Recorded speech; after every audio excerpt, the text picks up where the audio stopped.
The title of today's class is Your Attractiveness to Others. Your Attractiveness to Others. Inner and Outer Cosmetology. Part 2. We're doing part 2 today. What makes a woman beautiful? And then what robs her of her beauty?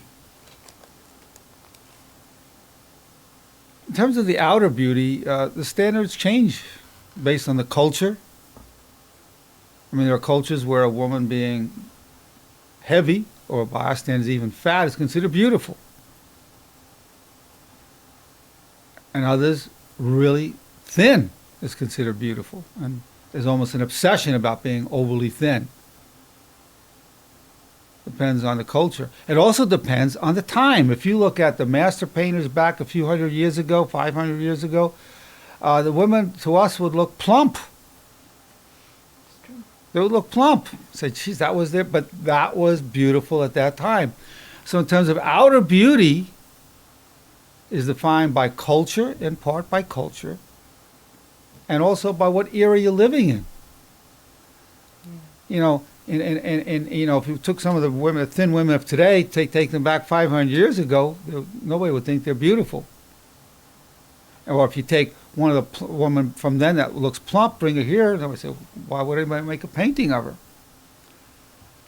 So the concept of beauty, of physical beauty, is always in the eye of the beholder. And the eye of the beholder is affected by the times in which he or she lives, the time and the place. Even at this time in the world, there are places where they like their women heavier. They like there's a lot more to get a hold of, more meat on it. They like that, even in today's time. The physical beauty, the standard of physical beauty, is transient. The most beautiful woman of one era and one place will not be considered that beautiful at another place at another time. But the beauty of the heart, a woman who has love in her heart, kindness, compassion, that inner beauty, a woman who's filled with passion and purpose in her life, the beauty of her heart, which definitely affects the beauty of the face and the glow of the eyes. The inner beauty has always been the same. Doesn't matter what part of the world you're in or what era you're in. A woman with a virtuous heart and a kindly way always added to her beauty. It was always respected. It was always seen as beautiful.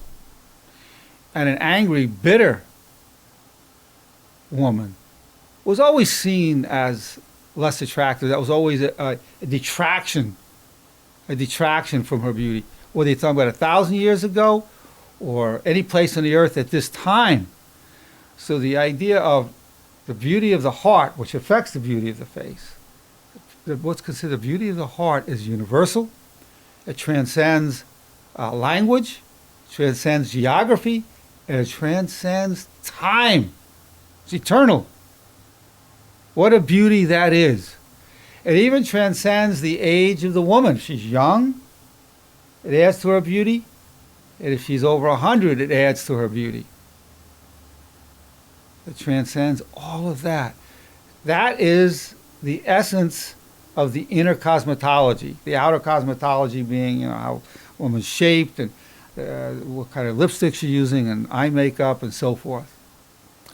So we're talking about a universal beauty throughout all time and space versus a more culturally defined beauty. What are your thoughts about the comparison of these two forms of beauty, Maheen?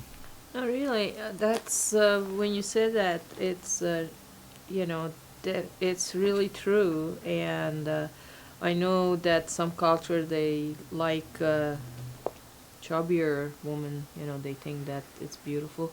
And also, like when you were talking about it, it brings out this thought to me that lately it seems like bigger lips is beautiful, because it seems like everywhere that I look, all these women are having surgeries or whatever that they're doing, that they're getting bigger lips, which long time ago it's like having big lips was like actually horrible. I used to even hear like even really bad comment, about the big lips.